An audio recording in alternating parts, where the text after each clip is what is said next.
Sat Shri Akal Ji. Most welcome in Creative Guru Ji. Please subscribe the channel and hit the bell icon for latest video notifications.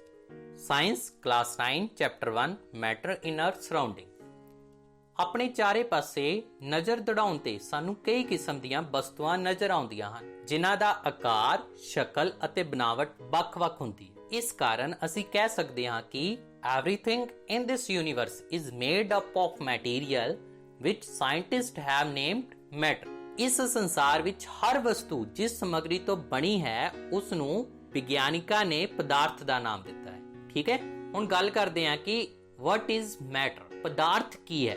Matter, anything that occupies space, has mass and offer resistance is called matter. ਇਸ ਦਾ ਮਤਲਬ ਪਦਾਰਥ ਕੋਈ ਵੀ ਚੀਜ਼ ਜੋ ਥਾਂ ਘੇਰਦੀ ਹੈ, ਉਸ ਕੋਲ ਪੁੰਜ ਹੈ ਅਤੇ ਪ੍ਰਤੀਰੋਧ ਦੀ ਪੇਸ਼ਕਸ਼ ਹੁੰਦੀ ਹੈ, ਇਸ ਨੂੰ ਪਦਾਰਥ ਕਿਹਾ ਜਾਂਦਾ ਹੈ। ਜਿਸ ਹਵਾ ਵਿੱਚ ਅਸੀਂ ਸਾਹ ਲੈਂਦੇ ਹਾਂ, ਜਿਹੜਾ ਭੋਜਨ ਅਸੀਂ ਖਾਂਦੇ ਹਾਂ, ਪੱਥਰ, ਬੱਦਲ, ਤਾਰੇ, ਪੌਦੇ ਅਤੇ ਪਸ਼ੂ, ਇੱਥੋਂ ਤੱਕ ਕਿ ਪਾਣੀ ਦੀ ਇੱਕ ਬੂੰਦ ਜਾਂ ਰੇਤ ਦਾ ਇੱਕ ਕਣ, ਇਹ ਸਾਰੇ ਪਦਾਰਥ ਹਨ। ਧਿਆਨ ਦੇਣ ਜੋ ਗੱਲ ਇਹ ਵੀ ਹੈ ਕਿ ਉੱਪਰ ਲਿਖੀਆਂ ਸਾਰੀਆਂ ਵਸਤੂਆਂ ਦਾ ਪੁੰਜ ਹੁੰਦਾ ਹੈ ਅਤੇ ਕੁਝ ਥਾਂ ਘੇਰਦੀਆਂ ਹਨ। ਅੱਗੇ ਜਾਣ ਤੋਂ ਪਹਿਲਾਂ ਆਓ ਇੱਕ ਮਹੱਤਵਪੂਰਨ ਪਰਿਭਾਸ਼ਾ ਵੇਖੀਏ ਅਤੇ ਉਸ ਦੀ ਇੱਕ ਐਗਜ਼ਾਮਪਲ ਦੇਖੀਏ। Substance. A substance is a kind of matter that cannot be separated into other kind of matter by any physical process.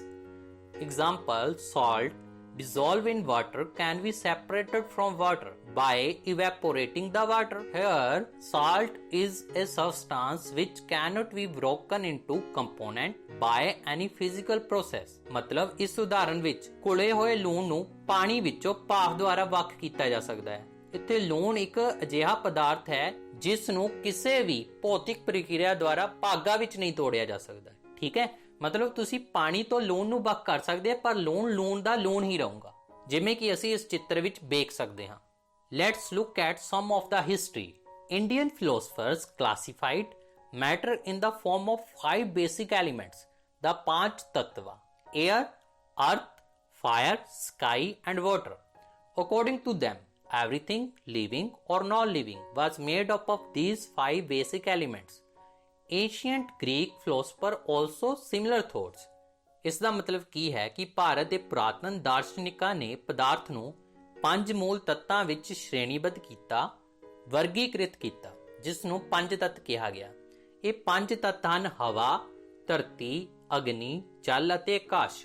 ਉਹਨਾਂ ਅਨੁਸਾਰ ਇਹਨਾਂ 5 ਤੱਤਾਂ ਨਾਲ ਸਾਰੀਆਂ ਵਸਤੂਆਂ ਬਣੀਆਂ, ਚਾਹੇ ਉਹ ਜੀਵ ਹੋਣ ਜਾਂ ਨਿਰਜੀਵ। ਉਸ ਸਮੇਂ ਦੇ ਯੂਨਾਨੀ ਵਿਗਿਆਨਕਾਂ ਨੇ ਵੀ ਪਦਾਰਥ ਦਾ ਇਸੇ ਤਰ੍ਹਾਂ ਵਰਗੀਕਰਨ ਕੀਤਾ ਸੀ।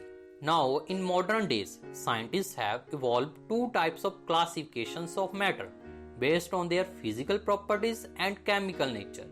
Physical properties like physical state, color, electrical conductivity, etc. Chemical properties like formation of oxide, hydrides, etc.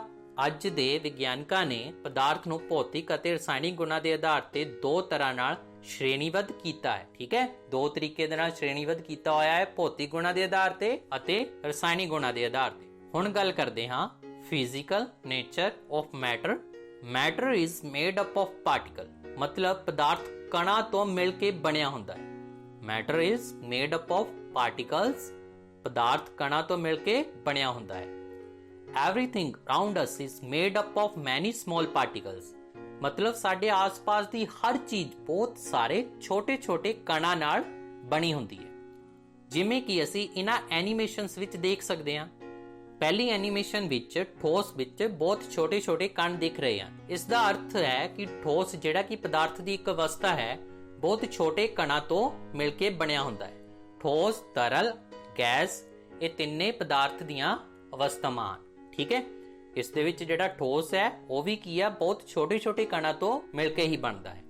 ਦੂਜੀ ਐਨੀਮੇਸ਼ਨ ਵਿੱਚ ਕੁਆਂਟਮ ਫਲਕਚੁਏਸ਼ਨ ਦੇ ਰੂਪ ਦੇ ਵਿੱਚ ਠੋਸ ਦੀ 3D ਐਨੀਮੇਸ਼ਨ ਦਰਸਾਈ ਗਈ ਹੈ, ਜਿਹੜੀ ਕਣਾਂ ਨੂੰ ਵੀ ਦਰਸਾਉਂਦੀ ਹੈ ਅਤੇ ਪਦਾਰਥ ਨੂੰ ਵੀ ਦਰਸਾਉਂਦੀ ਹੈ। ਹੁਣ ਇੱਕ ਪ੍ਰਸ਼ਨ ਉੱਠਦਾ ਹੈ ਕਿ ਇਹ ਪਦਾਰਥ ਕਿੰਨੇ ਛੋਟੇ ਕਣ ਹੋ ਸਕਦੇ ਹਨ।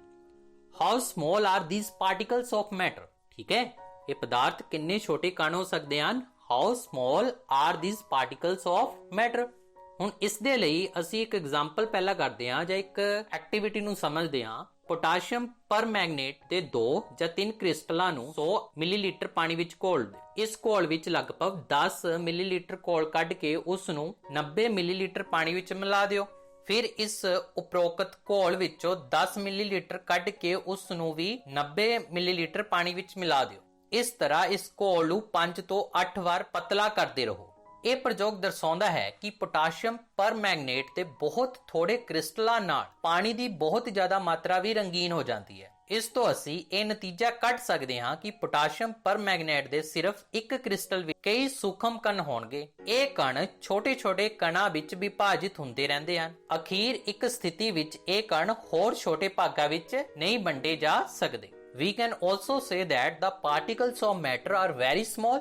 They are small beyond our imagination. मतलब ਕੀ ਹੈ, ਪਦਾਰਥ ਕਣ ਬਹੁਤ ਛੋਟੇ ਹੁੰਦੇ ਆ, ਇੰਨੇ ਛੋਟੇ ਕਿ ਅਸੀਂ ਕਲਪਨਾ ਵੀ ਨਹੀਂ ਕਰ ਸਕਦੇ। Particles which make up matter are atoms and molecules. मतलब ਕਿ ਉਹ ਕਣ ਜੋ ਪਦਾਰਥ ਬਣਾਉਂਦੇ ਹਨ ਉਹ ਪਰਮਾਣੂ ਅਤੇ ਅਣੂ ਹਨ। ਇਹ ਐਨੀਮੇਸ਼ਨ ਪਰਮਾਣੂ ਅਤੇ ਅਣੂ ਦੇ ਚਿੱਤਰ ਦ੍ਰਿਸ਼ ਨੂੰ ਦਰਸਾਉਂਦੀਆਂ ਹਨ।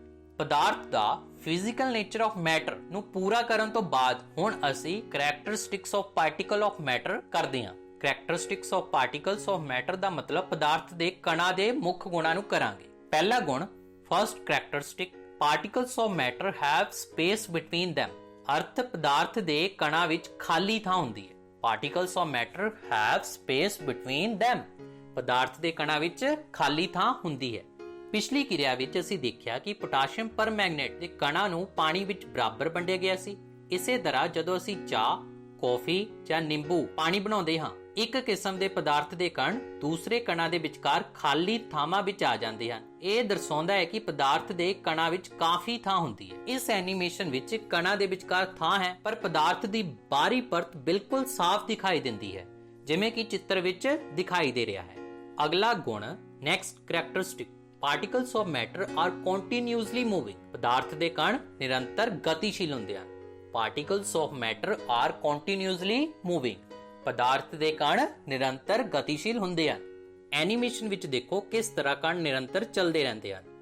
ਜੇ ਤੁਸੀਂ ਅਗਰਬੱਤੀ ਜਾਂ ਧੂਫ ਦੀ ਗੱਲ ਕਰਦੇ ਹੋ ਤਾਂ ਅਸੀਂ ਉਸ ਨੂੰ ਜਲਾਉਣ ਤੋਂ ਬਾਅਦ ਕਮਰੇ ਦੇ ਇੱਕ ਕੋਨੇ ਵਿੱਚ ਰੱਖ ਦਿੰਦੇ ਹਾਂ, ਪਰ ਉਸ ਦੀ ਖੁਸ਼ਬੂ ਸਾਰੇ ਕਮਰੇ ਵਿੱਚ ਫੈਲ ਜਾਂਦੀ ਹੈ ਕਿਉਂਕਿ ਉਹਨਾਂ ਦੇ ਕਣ ਇੱਕ ਜਗ੍ਹਾ ਤੋਂ ਦੂਜੀ ਜਗ੍ਹਾ ਤੇ ਜਾ ਰਹੇ ਹੁੰਦੇ ਹਨ। ਇਸ ਦਾ ਮਤਲਬ ਕੀ ਹੈ ਕਿ ਪਦਾਰਥ ਦੇ ਕਣ ਨਿਰੰਤਰ ਗਤੀਸ਼ੀਲ ਹੁੰਦੇ ਹਨ। ਆਖਰੀ ਗੁਣ, and the last one, particles of matter attract each other. ਮਤਲਬ ਪਦਾਰਥ ਦੇ ਕਣ ਇੱਕ ਦੂਜੇ ਨੂੰ ਆਕਰਸ਼ਿਤ ਕਰਦੇ ਹਨ। Particles of matter attract each other. ਪਦਾਰਥ ਦੇ ਕਣ ਇੱਕ ਦੂਜੇ ਨੂੰ ਆਕਰਸ਼ਿਤ ਕਰਦੇ ਹਨ। ਪਦਾਰਥ ਦੇ ਕਣਾਂ ਦੇ ਵਿਚਕਾਰ ਖਿੱਚ ਦੀਆਂ ਕੁਝ ਸ਼ਕਤੀਆਂ ਹੁੰਦੀਆਂ ਹਨ ਜੋ ਉਹਨਾਂ ਨੂੰ ਜੋੜਦੀਆਂ ਹਨ। ਇਸ ਖਿੱਚ ਦੀ ਤਾਕਤ ਵੱਖ-ਵੱਖ ਪਦਾਰਥਾਂ ਵਿੱਚ ਵੱਖ-ਵੱਖ ਹੁੰਦੀ ਹੈ। In this video or lecture, we introduce the chapter and we will learn about physical nature of matter and characteristics of particles of matter. That's all about this topic. I hope you will understood today's topic in this lecture. Don't forget to hit the like button and share this video. Subscribe to our channel, keep hard work and make parents' name shine.